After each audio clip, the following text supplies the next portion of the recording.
Shalom, you guys. Back again for another Bible study lesson. Today I have with me my very wonderful assistant, Louder. Aria the Pink Princess.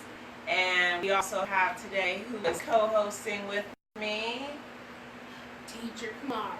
Oh, today he's Teacher Kamari. Alright, so we have a fun lesson for you guys today. After lesson, we have an even more fun activity, and it involves Jenga blocks and marshmallows, and kosher marshmallows. And who doesn't love Jenga blocks and kosher marshmallows? I call marshmallows. I know I sure do. What a great mix. Okay, so let it go. So Kamari and I are going to be preparing today. We're going to eat the marshmallows. Shh, it's secret game. So today we're going to be teaching on self-control, as you read from the title. And we're going to have a lot of stories today.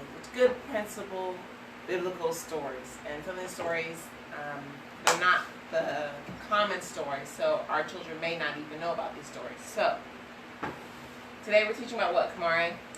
Self-control. Okay, go ahead. Okay. What does self-control mean to you? Ariel, what does self-control mean to you?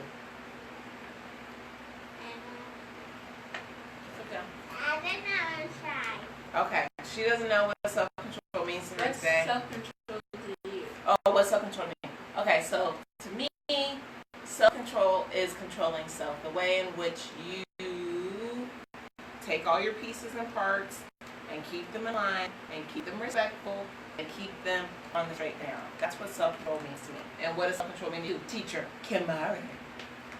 It means self-control can mean a lot of things. It can mean feelings. It can mean. Can you just give me a definition for self-control, please? Keeping your hands to yourself. And your elbows. Okay. And my celery. And your celery, that's right. So read Proverbs 25. How did I keep the celery to myself? Proverbs 25, verse 28. He that hath no rule over his own spirit is like a city that is broken down without walls. Okay.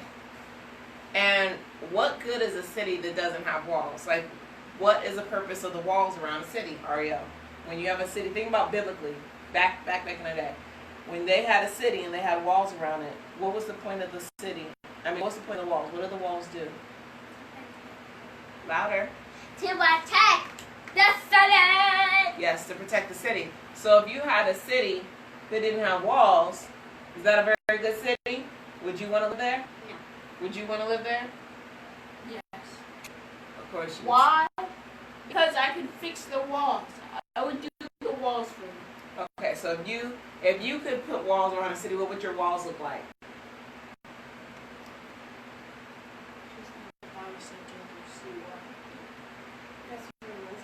Louder. So shoot out JoJo CY walls. Now, and then, okay, so is that going to keep your city safe? If I had walls, I would spray paint, put stickers on it. Okay, she put stickers on her wall. What's your city walls like? I'm going to paint the walls pink and then put the stickers in it. Okay, there you go. We're so done with you. My walls would be made out of bedrock and it would have a huge sign on the top, Nerf, and a whole Nerf war is inside. Okay, so my walls, I would probably have really high walls because keeping them high keeps people from climbing over. And then I'd find the strongest material to make my walls so that people couldn't break through my walls. I don't know if bedrock is one of the material. Only thing I know about bedrock is flintstones. So I'm not going to use that for my wall. I'm just going to find the strongest material. And then I'm going to find some like slippery moss. And I'm going to have slippery moss all on the outside of my walls because then we'll try and climb my wrist like that. And they won't be able to. Self-control. Oh, self-control. Gotta have good self-control. No slipping on your co-host. Right. Okay. Okay. So, what are some ways you can show self-control, Ariel? Kamari, what are some ways you can show self-control? Being nice to my sister. Being nice to your sister. Ariel, what's some ways you can show self-control? Not getting angry. Not getting angry. Okay. So, the first kind of self-control we're going to talk about today is what, Kamari? Okay. What is it? Appetite. Appetite.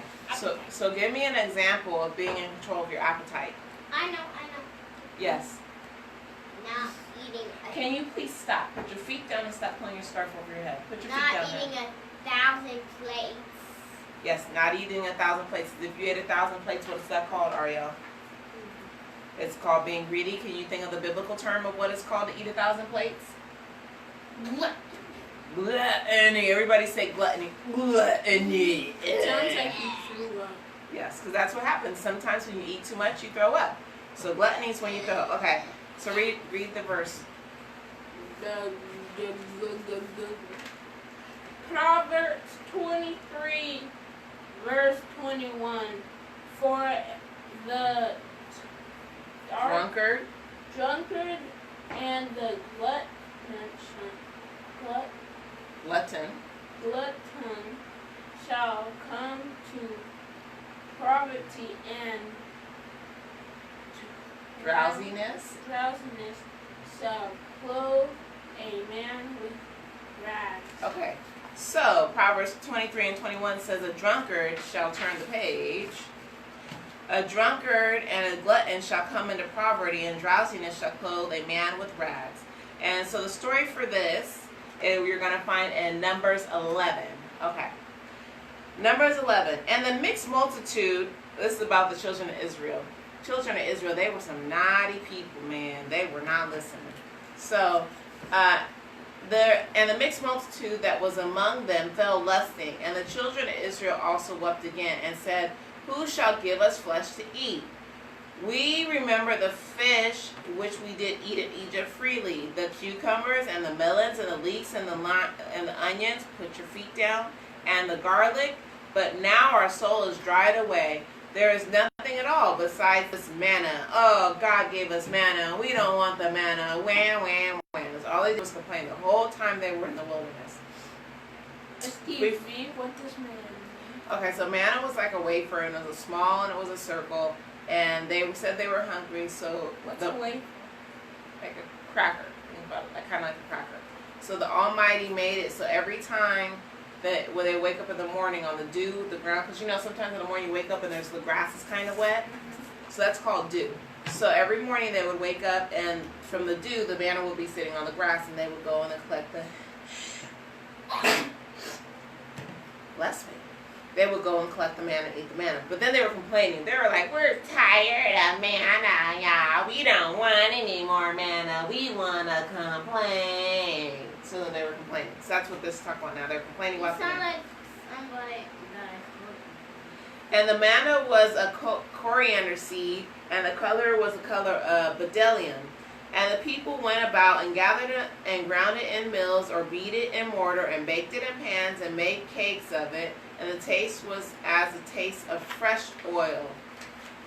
And when the dew fell upon the camp at night, the manna fell upon it. Then Moses heard the people weep throughout their families, every man in the door of his tent. And the anger of the Lord was kindled greatly. Moses also was displeased. And Moses said unto the Lord, wherefore hast thou afflicted thy servant? And wherefore have I not found favor in thy sight, that thou layest the burden of all this people upon me? Have I conceived all this people? Have I begotten them? Thou should have said unto me, carry them in thy bosom, as a nursing father beareth a suckling child, unto a land which thou swearest unto their fathers. Whence should I have flesh to give all these people? For they weep unto me, saying, give us flesh that we may eat. So they were crying to Moses, and they were making Moses upset. They were making Moses so frustrated. And the Bible tells us not to make the man of Yah, the man, our shepherd. So like whoever's your pastor says not to make him weary in taking care of you, because it only works bad for you. So Moses was sad because the people were ungrateful. They complained, and he was just tired of helping them. So the Most High said, hey, pick 70 righteous men, and they're going to help you judge the people. Jumping back into the story, we're going to pick back up at Numbers chapter 11, verse 31. And there went forth a wind from the Lord, and brought quails from the sea, and let them fall by the camp, as it were a day's journey on this side, and it was a day's journey on the other side, round about the camp, and as it were 2 cubits high upon the face of the earth. So a cubit, if you remember from the story of the 3 Hebrew boys and the big bad wolf, a cubit is your arm span. So 2 cubits wide, 2 lobes, right? That's how high it was off the ground. That was a lot of quail. Sit up. Sit up. So what are quails? Quails are like chickens, but smaller. We can eat quail. Amira eats quail. Amira has quail. She raises them. Okay. And the people stood up all that day and all that night and the next day, and they gathered the quails. He that gathered least gathered 10 omers, and they spread them all abroad for themselves round about the camp. And while the flesh was yet between their teeth, ere it was chewed, the wrath of the Lord was kindled against the people, and the Lord smote the people with a very great plague. And he called the name of the place Kir-Broth-Hath-Tavah, because they buried the people that lusted. So these people sat there and they lusted after the food, after the quail, after the meat. And so the Almighty killed. Lusted is like they were. Well, there's a couple of different ways to look at it. So lust in this sense was like they wanted it so bad that they were being gluttonous. They were overdoing it. They were ungrateful. So in this sense, that's what lust. But lust can also talks about like you see something. Say Ariel has a toy that you want, and you're like, oh, I want that toy. I want that toy so bad. I wish I could have that toy. Kind of like coveting, kind of like that. So that's another way to look at lust. So we see that gluttony is bad. Lusting is bad. What's another way that we can have self-control, Kamari?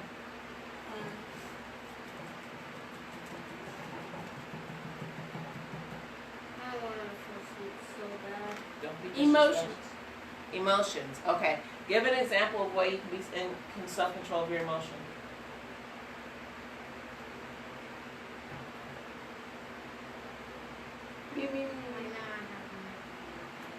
Okay, right now she has nothing in her head. Kamari, what's the way you can be in control of your emotions? By not being too angry. By not getting too angry. What's another way? Emotions can be more than just anger. Sad. Yeah. Happy. Well, yeah, even being in self-control. Would you be happy? Like, let's say I find out that I'm going to get $100. And I can be, yeah! And I can be running around, hitting everybody, boom, boom, boom, boom, boom. And it's like, it's okay to be happy, but do I have to hit everybody? No. No, I don't. So I got to be in control of my emotions. And for that story, read the verse, read the scriptural premise. Proverbs 29, chapter 29, verse 11. A fool uttereth all his mind, but a wise man keepeth it until afterward. So a fool uttereth all his mind, but a wise man keepeth it until afterwards. Jonah 1. We're just going to read the first part of the story of Jonah. Now the word of the Lord came unto Jonah, the son of Amittai, saying, Arise, go to Nineveh, the great city, and cry against it, for their wickedness is come up before me. But Jonah rose up to flee to Tarshish from the presence of the Lord, and went down to Joppa, and found a ship going to Tarshish. So he paid the fare thereof, and he went into it to go with them unto Tarshish from the presence of the Lord. So what's he doing, Ariel? He's being bad. How's he being bad? Well, I'm not doing what he said. For not doing what the Almighty said. That's right. But the Lord sent out a great wind into the ship, and there was a mighty tempest in the sea, so that the ship was like to be broken. Then the mariners were afraid, and they cried every man to his God, and cast forth the wares that were in the ship into the sea to lighten it of them.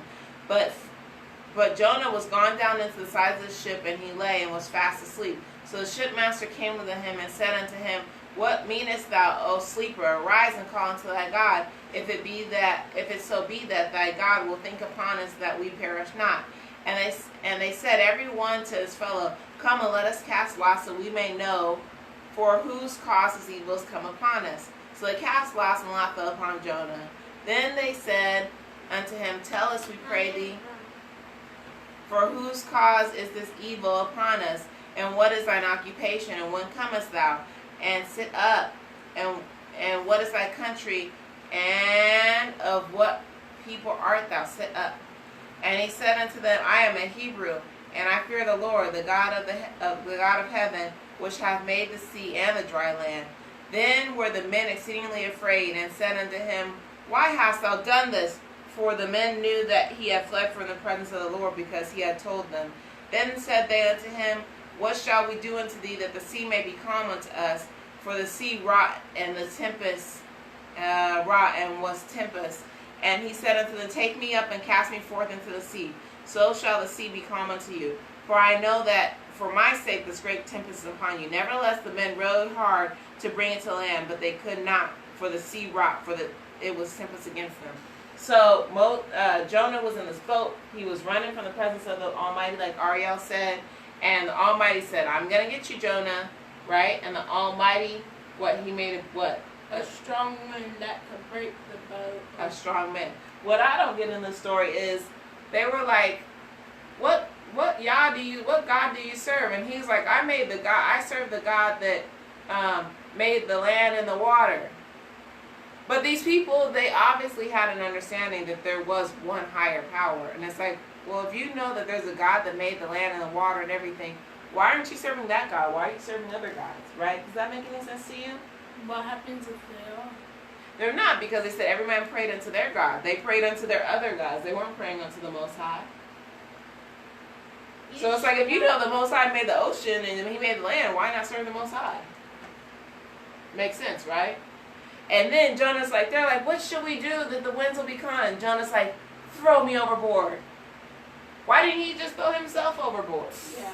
Like, why are you going to make the men throw? And then they didn't want to do that, right? They didn't want to get in trouble with the Most High. So they're like, we're not going to throw him overboard. We're going to keep rowing. Row harder, get to land. So then they were trying to row to get to land. And they couldn't do it because the Most High was against that point. He wanted to make sure that Jonah got out that boat. So then they threw him overboard. But still, I'm like, go jump in the water. You the one, go. What you waiting for? So this example of being in control of your emotion, Jonah was throwing a temper tantrum. He was like, I'm not doing it. I don't like those Nineveh people. So Jonah was throwing a temper tantrum. Are we supposed to throw temper tantrums? No. No. No, we're not. Oh, there was more. Okay, they cast him forth into the sea, and the Almighty had a great fish, and the fish ate up Jonah. And how many days was he in the mouth of the whale? 3 nights and 3 days. 3 days. And who else was in the ground 3 days and 3 nights? Yeshua. Yeshua, right. Just like Jonah was in the belly of the whale 3 days and 3 nights, so shall the Son of Man be in the belly of the whale. Okay, next one. Another way we can be in control of our be in self-control is, Don't hit people. we covered that. Anger. Okay, give an example. This is a big one. Give an example of how you can be in self-control of your anger.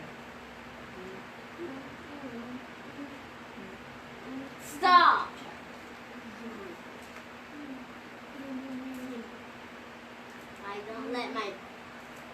Don't get mad that my brother's putting his dirty feet on my blanket every day. Don't get mad that my brother's putting his dirty feet on my blanket every day. Okay, come on, sit up, please. What's one way you can be in control of your emotions? I mean, have self-control over anger? Trying to not. Louder. Trying to not want to slap my sister. Yes, trying to not slap your sister is a good one. Read the scriptural verse. I want to fall asleep so bad. Well, you know what? Then I will make sure on Sabbaths, instead of staying up late, you'll get naps. Because whenever somebody asks you to do something, whenever I ask you to clean your room, whenever I ask you to do homework, whenever I ask you to do something that isn't something you want to do, all of a sudden, I'm so sleepy. So we can rectify that. Yep. Sit up, put your foot down. Okay. I'm not one. Ephesians, be ye Angry. and sin not. Let not the sun go down upon your wrath, neither give place to the devil. That's right. So be angry and sin not. This one is a story about 2 of the 12 patriarchs. When I say the 12 patriarchs, Israel had 12 sons, and these are about 2 of his 12 sons and how they were very naughty. Okay. And Dinah, the daughter of Leah, which she bare unto Jacob, went out to see the daughters of the land. So this one girl, she went out to go see all the other girls. She's like, hey, I want to go see what's going on. And Shechem, the son of Hamor, the Hivite, prince of the country, saw her and took her and lay with her and defiled her. And his soul clave unto Dinah, the daughter of Jacob, and he loved the damsel, and he spake kindly unto the damsel.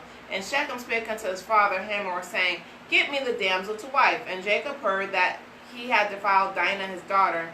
Now his sons were with his cattle in the field, and Jacob held his peace until they were come. And Hamor the father of Shechem went out unto Jacob to commune with him.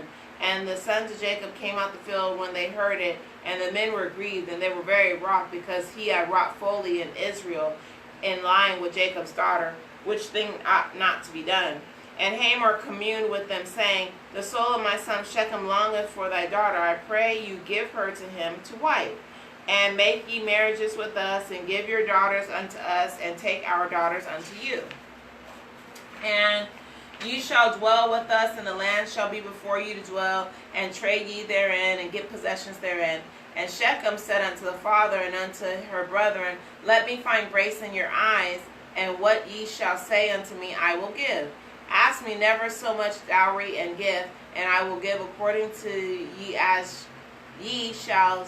I shall give according as ye shall say unto me, but give me the damsel to wife. So he's like, I'll give you anything. My son, he loves your daughter, and he really wants to marry your daughter. So ask me, you can ask me for anything. You guys can live in our land. We'll be one people. We'll trade together. You guys can move in. You guys can do whatever you want. Just let me have your daughter, so that my son can marry her. Because my son really loves her.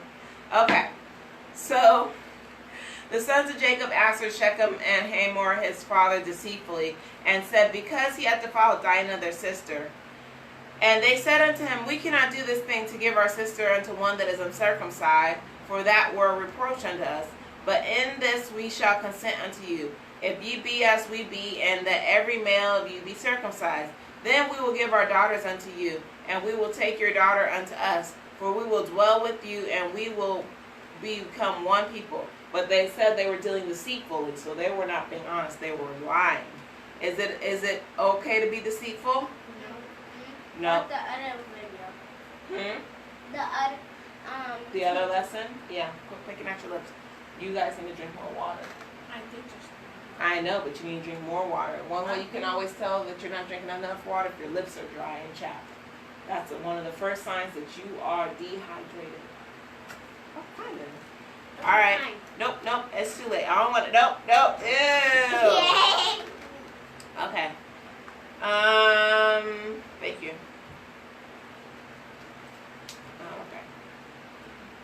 Okay, then we will give our daughters unto you, and ye can take your daughters unto us, and we will dwell with you, and we become one people. But if you hearken not unto us to be circumcised, then we will take our daughter, and we will be gone. And their words pleased Hamor and Shechem their son.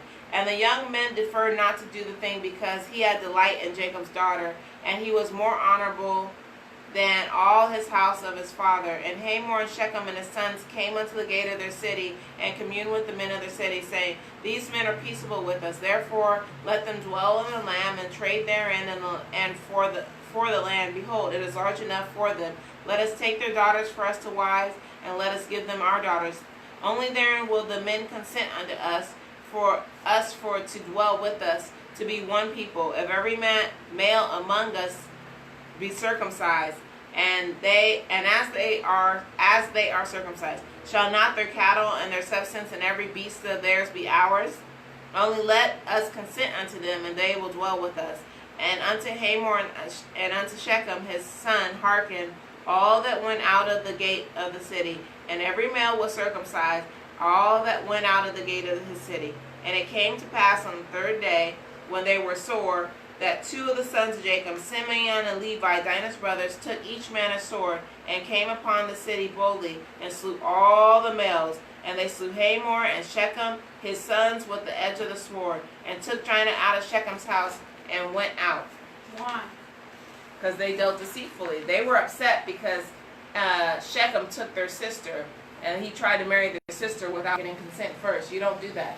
First you go to the father and you ask consent to marry a woman. You don't just take the woman and try and marry her first. And the sons of Jacob came upon the slain and spoiled the city. So not only they killed everybody, they took all the goods out the city because they had to follow their sister. And they took the sheep and the oxen and their donkeys and that which was in the city and that which was in the field, and all of their wealth and all of their little ones and all their wives they took captive. And they spoiled even all that was in the house. And Jacob said unto Simeon and Levi, Ye have troubled Jacob their father. And he said unto Simeon and Levi his sons, he said, You have troubled me to make me to stink among the inhabitants of the land, among the Canaanites and among the Perizzites, and I being few in number, they shall gather themselves together against me and slay me, and I shall be destroyed, I and my house. So Jacob their father was mad at them. He said, You guys did bad. You guys went and killed all those people, and you took all their stuff, and you took all their women. So you wouldn't let them have your one sister, but you went and took their wives and their children and everything that was of value. You went and took them. Does that sound like that's righteous judgment? No, one person over killing all those people and then taking all those people as captives, as slaves. That's not very nice, was it? No, so Jacob was upset. He was very upset with them. So that is anger. They were mad, and because they were mad, they did bad things. So that doesn't work very well in our favor. Okay, what's another way that we can have self-control, Mari? Not stealing. Over our tongue. This is such a big one because so many people are not in control of their tongue, and there's so many scriptures. And their eyes. Like this. Yeah, and their eyes. There's so many scriptures on how we have to have control of our tongue, and how our tongues get us in a lot of trouble.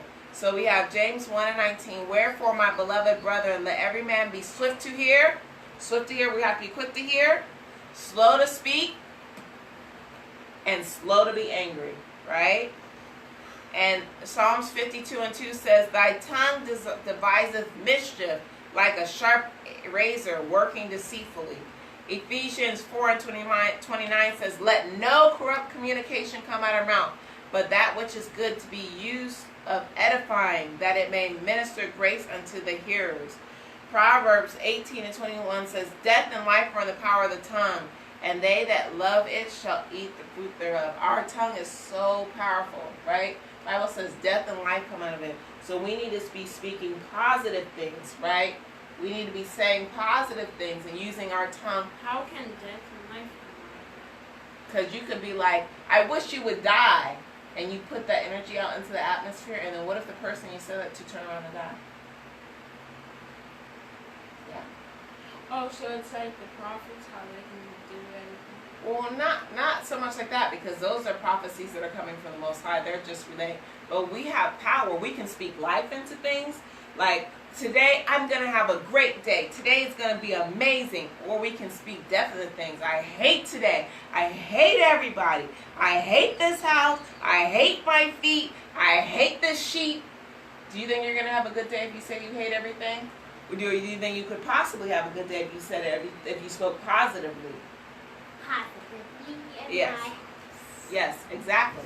So that's what it means when it says death and life are in the power of the tongue. Our tongues are very powerful, and things that we say have meaning because there's somebody that's always listening to us. And everything that we say, everything that we say, we have to give an account for. Every single thing we say. So when you say, I hate you to your brother, when you say, I hate you to your sister, the Bible does not like it, or the Bible tells us that the Almighty does not like it when we say we hate, because that's like wishing death. That's like killing your brother or sister. So we're not supposed to say we hate each other. That's why I don't even like you guys using that word. Because you guys use that word against each other, and I don't like it. It's not very nice. So we have to improve that, right? Right now. Today, say, repeat after me. Today. Today. Going forward. Going forward. I will not. I will not. Stop it. I will not say I hate. I will not say I hate my brother or my sister. my brother. I just said stop it. I'm serious. You guys need to understand that your tongue is powerful, and you need to stop saying mean things to each other. You guys need to love each other and empower each other to great works. Just like this morning, right? When she couldn't get the math problem, instead of criticizing her and teasing her, what did I tell you to do? Guys, I actually knew the answer. What? It was Stop. What? It was 25.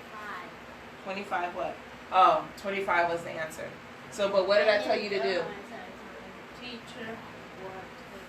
Yeah, I told you to teach her the right answer. Empower her, right? If somebody doesn't know how to do something, you don't know how to tie your shoe. Does that help the person learn how to tie their shoes?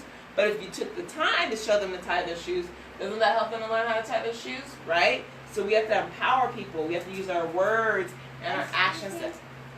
Actually, your tongue does it. It's a voice box. Your voice box, guys. This is analytical over here. All right, so Judges 11:30 through 47. Really? This one's a crazy story. I've never really gotten the full understanding of this story. This story's like, wow. And so this is how I'm going to show you death and life and the power of the tongue. First, I'm going to ask you a question. Do you guys know what a vow is? We covered this before. Yes. What's a vow, Kamari? Oh, I thought you said vowel. No, not an A-E-I-O-U. What's a vow? Like if you make a vow. You know what that is? I No. don't remember. Okay, so a vow is like, I swear. So I tell you guys not to swear. You guys, and I tell you guys try not even say I promise. Just say, I'm going to try and do this. But a vow is like, I swear that if you give me 4 hugs, then I will go to the moon. Well, the Almighty takes that serious. Don't swear. It says don't swear by heaven, don't swear by the kingdom, don't swear by the earth, because you don't have the power to even make yourself grow 1 foot taller, 1 inch taller. So how are you going to swear that you're going to do something? You don't know that you're going to be able to do that. So that's why you say, most high willing, I'm going to do this. Most high willing, I'm going to do that, right? So the Almighty tells us not to swear, and there's a reason. So remember, no swearing, and death and life lie in the power of the tongue. So Judges 11:30 through 40. And Jephthah vowed a vow. So right, he made a swear unto the Lord and said, If thou shalt without fail deliver the children of Ammon into my hand, so if you help me kill the children of Ammon, then it shall be that whatsoever cometh forth the doors of my house to meet me, when I return in peace from the children of Ammon, shall surely be the Lord's, and I will offer it up for a burnt offering. So whatever comes out the doors when he gets back from killing the children of Ammon will be the Lord's. He's going to make a burnt offering of it. So Jephthah passed over the children of Ammon to fight against them, and the Lord delivered them into his hands, and he smote them from Aor even till thou come to Minnith, even 20 cities. He killed 20 cities of people, and unto the plain of the vineyards with a very great slaughter. Thus the children of Ammon were subdued before the children of Israel. And Jephthah came to Mizpah unto his house, and behold, his daughter came out to meet him with timbrels and dances and she was his only child. Besides her, he had neither son nor daughter. So what just happened? Arya, What? were you paying attention? What just happened? That he killed the people. I mean the kids. No, he killed all the people. And then he killed 20 cities, and then when I think he went to his house, he saw his daughter And what was she doing? dancing. Why do you think she was dancing? To surprise him. She was happy to see her father, right? He was probably gone to kill out 20 cities. It probably took him a while, right? Like 1,000 years. So it took him a long time. So she was happy to see him, right?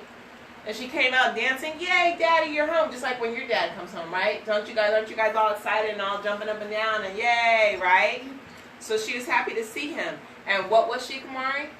She was his what? His only child. So he didn't have any other children, right? So, and what would happen? What did he say he was going to do to the first thing that came out of his door when he got back home? Burnt offering. He was going to make a burnt offering. And wait. Something else that you should not do. There was one story, and the Most High told him to make his a burnt offering, and he up the mountain, and the Most High stopped him before he did. Yes, that was Abraham. And you're not supposed to. But he didn't make a vow. He didn't make a vow unto the Almighty for that. Okay. So, and it came to pass when he saw her, he rent his clothes. So he tore his clothes, and he said, Alas, my daughter, thou hast brought me very low, and thou art one of them that trouble me. For I have opened my mouth unto the Lord, and I cannot go back. So did she trouble him, or did he trouble himself? He troubled. It wasn't her fault. She was excited to see him, right? He's the one that made that stupid vow. He should never have said that, right? Mm-hmm. And she said unto him, My father, if thou hast opened thy mouth unto the Lord, do unto me according to which thou proceeded out of thy mouth. For as much as the Lord hath taken vengeance for thee of thy enemies, even of the children of Ammon. And she said unto her father, Let this thing be done for me. Let me alone 2 months that I may go up and down the mountains and bewail my virginity, I and my fellows. And he said, Go. And he sent her for 2 months, and she went with her companions and bewailed her virginity upon the mountains. And it came to pass at the end of 2 months that she returned unto her father, who did with her according to his vow which he had vowed. And she knew no man, as it was the custom in Israel. And the daughters of Israel went up yearly to lament the daughter of Japheth, the Gileadite, for 4 days in a year. That's sad. I would be like, Nah, I'm sorry, you ain't been kill me, kill yourself. You's the dumb one. I don't think I would have did that. That would have been hard. Like, oh yeah, it's cool, you can kill me. You think you would have been like, you kill me? Nah, I would kill him first. I would be like, you kill your dad? Y'all be like, you try killing me? Yeah, you bad dad. So what? Let me go play some Xbox 360 with myself. Okay, Dad, I have to go to the store and I'll go away. Yeah, that's right. Exactly. That's me. I'm going to go to... Bye. I'll be right back. I get my suit. I'll just go back. I'll go back in the house. I also got my tablet. I jump out the back window. Bye. Come on, come sit down. Okay. So why is it important to have self-control? Because if you don't have self-control, then you make yourself feel stupid. And you make bad choices, right? Why do you think it's important to have self-control, Ariel? So you don't look stupid. Okay, Kamari, read this last scripture. Cover your mouth. Corinthians chapter 9, verse 25. And every man that striveth for the mastery is temperate in all things. Now they do it to Now they do it to obtain a corruptible crown. Corruptible crown, but we can incorruptible. but we an incorruptible. Okay. That is the end of our lesson today about self-control. Hopefully you learned something about self-control, and you learned something about self-control, and I learned something about self-control. Everybody! Stop it, Aria. Hopefully he learned something about self-control. Yeah, I think he learned about not making vows, right? And today we definitely learned about making vows, right? If we make a vow, we got to keep it. Get up, please. That's being rude. Get up now. All right, you guys. Shalom. Love you to y'all. I'm back. We're going to be back right now. We're going to play a game called Do You Got Self-Control? Involves Jenga and marshmallows. I'm ready. You ready? I'm ready. I'm ready. I'm You ready. I'm ready for just marshmallows. I'm just going to go back. You can't see my Stop. marshmallow. Shalom. Wait, guys.